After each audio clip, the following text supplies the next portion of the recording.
legitimate flaws of the organization, or how we weren't promoted even though we deserved it, or I got a letter of reprimand and it wasn't my fault, and carry that baggage around for years and be bitter and rationalize things like the #1 reason people are decertified in American law enforcement: falsifying overtime.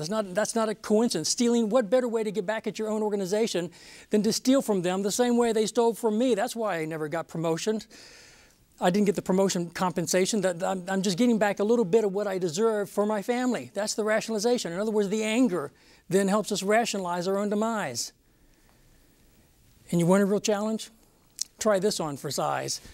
Talking to those you lead about lust. You know, we just bringing up the subject, and you know, the smirks start and the smiles and so forth. It's anything but funny when you look at the reality, when you look at the consequences. In the world of corrections, right at 10% of those corrections officers in America who are decertified, many of which go to prison for sex crimes. When you look at law enforcement, it's a little bit less. It's 9-point-something sex crimes. And then, of course, you have the minor things, minor than committing crimes that people do and they get in trouble for. You know, here's the reality. Some suggestions for what can be said to those that you lead about that huge area of danger, lust. We're a species just like any of other God's creations. We don't view ourselves as a species, but we are. And just like other species, the male is intended to be the pursuer in that sense. So the male has sexual hormones that are different than the female, and they're stronger and more assertive and so forth, because the male is intended to be the pursuer. Female has different sex hormones. A contradiction in terms, pheromones. The purpose of pheromones, the contradiction in terms, an odorless scent is primary purpose to cause testosterone to react. What everyone wearing a uniform, carrying a badge in law enforcement needs to know, you know, that right at the last statistic that I recall was 88% of law enforcement or males, right at 12% are females, is that we work in a profession where lust destroys good people.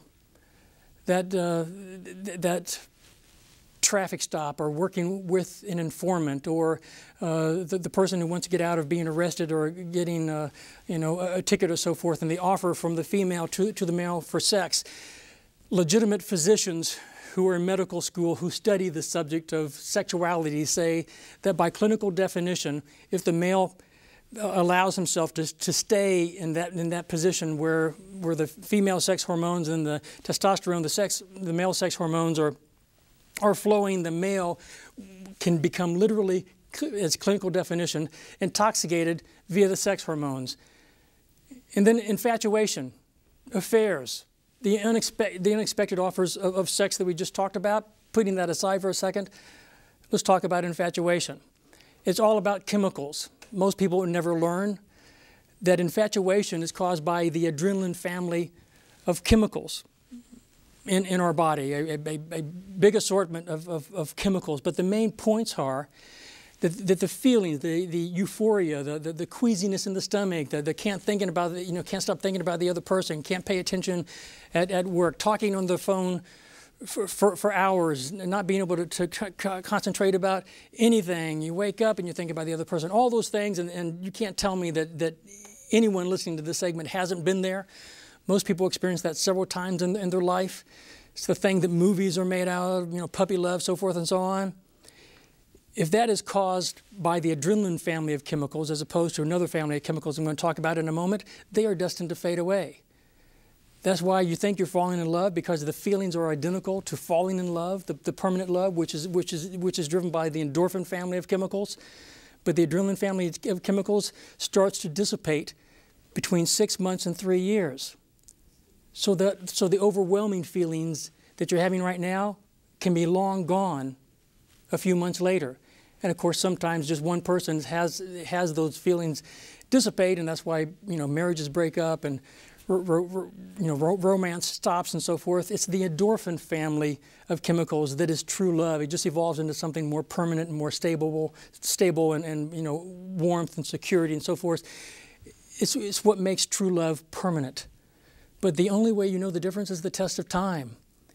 The learning point that supervisors need to say to those that they lead is, you've chosen an occupation, a profession, where there's simply more temptations, sex-wise, lust-wise, than most occupations and temptations.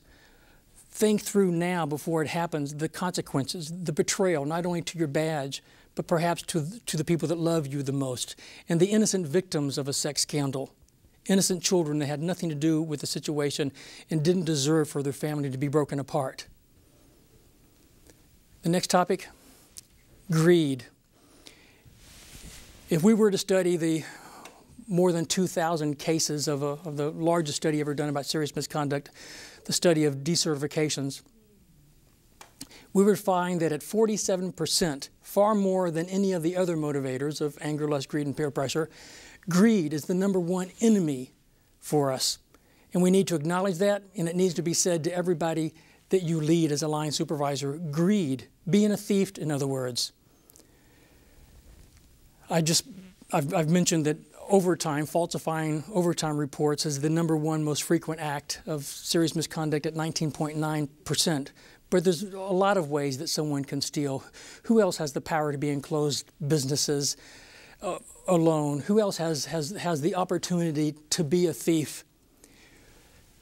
It's even more significant now that we talk about it, because as opposed to past generations, researchers who study credit ratings and family budgeting, family finance, and so forth say that we're at a high point now in terms of being behind on our bills. And if you're getting letters that they're going to take away your car, take away your home, evict you, and so forth, you can see where it would be easier to rationalize you had no choice but to steal. So spending time alone with employees talking about the temptations that law enforcement has and how we just have to remain steady with their character, and if we get behind on bills, look to the organization, employee assistance programs and counseling programs, family finance, budgeting seminars that you as the supervisor might be able to line up for them. Be proactive as opposed to ignoring our own flaws. And the last, peer pressure. Peer pressure doesn't fade away with age. It's just as powerful and it's just as strong a motivating force as it was when we were kids in the schoolyard. Even though we don't like to acknowledge it, we have personal flaws that are related to peer pressure, driven by peer pressure, that destroy many good people and take their families down along with it. The most common is alcohol. We tend to cover for officers who have an alcohol problem instead of stopping and getting them help. And we cover and we cover and we cover, and we sometimes lie for them. We drive them home, and then something happens. They're arrested for DWI, or they have a traffic accident when they're driving, or they do something really stupid when they're drunk, or peer pressure in terms of drugs. Being at a party or starting to take drugs simply because of peer pressure. There's a lot of different ways that we can destroy our lives with peer pressure. Peer pressure is a main ingredient as a cause for the code of silence. And there are people right this moment in prison as a result of the code of silence. And that, of course, is all about peer pressure. So the first step is to acknowledge the problem if we're going to prevent our own demise.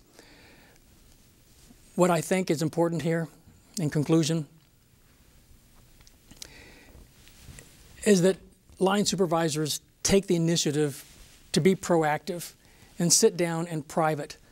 And don't worry about finding the words. Hopefully I've given you some suggestions to talk about the things that destroy people. But if you've got a good heart, the words are going to come. We communicate far more by our body language than we do by the words we pick. So don't worry about the words. The words will come. The person you're talking to can tell by your body language, by the inflection in your eyes, that you're serious about this, that you're sincere about looking out for the well-being, that you want to prevent them from making a decision that destroys them and their family.